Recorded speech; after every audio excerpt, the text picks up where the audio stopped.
Hey, let's have this important conversation. God is the only deity, the only God that I know of that has ever pursued me for good. I'm not saying that there's not been another deity, there's not been another spirit, there's not been another religion that has wanted me to learn their practices, but everything that appeared to be good, you come to find out, you realize that it's not as good as what God is offering. Jeremiah 31, 3-4 says, "The Lord appeared to us in the past, saying, I have loved you with an everlasting love. I have drawn you with unfailing kindness. I will build you up again, and you, virgin Israel, will be rebuilt." That is in the NIV.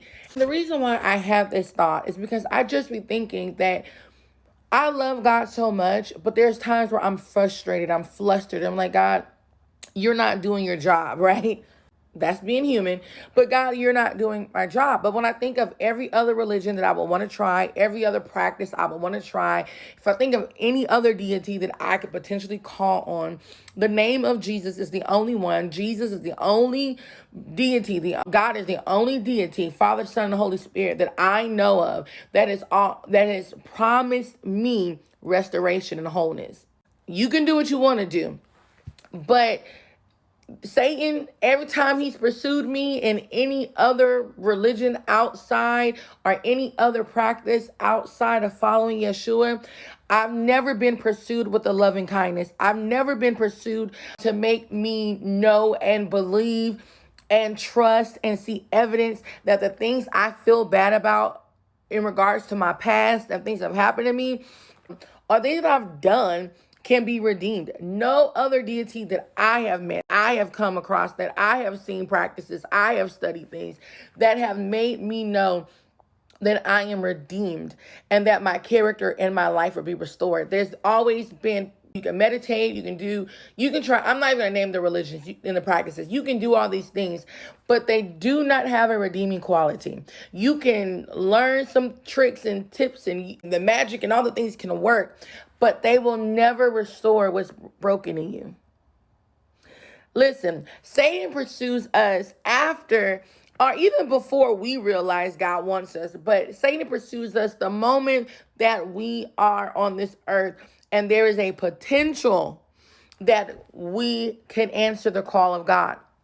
With God, there's no throwaways. There's no one that is unredeemable, unsavable from God. So he is our creator. He is our ruler.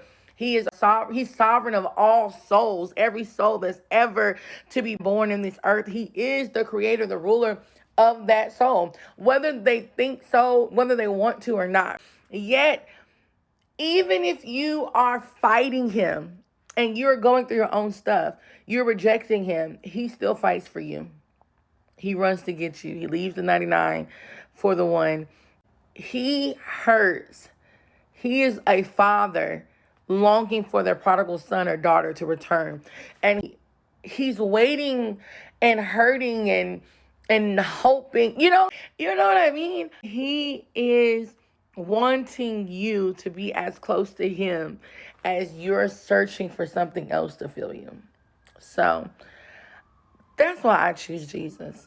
That's why I choose God. That's why I've lived my life for him, because no other deity.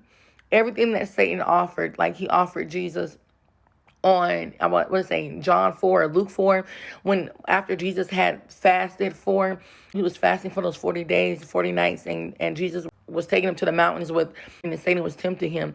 Even in the temptation, there's nothing greater than God. Nothing greater than Yahweh. Nothing greater than Yeshua. Nothing greater than Jesus. So think about that. What has the other deities offered you? Have they truly offered you restoration, redemption? Are you truly redeemed serving them? Think about it. Bye.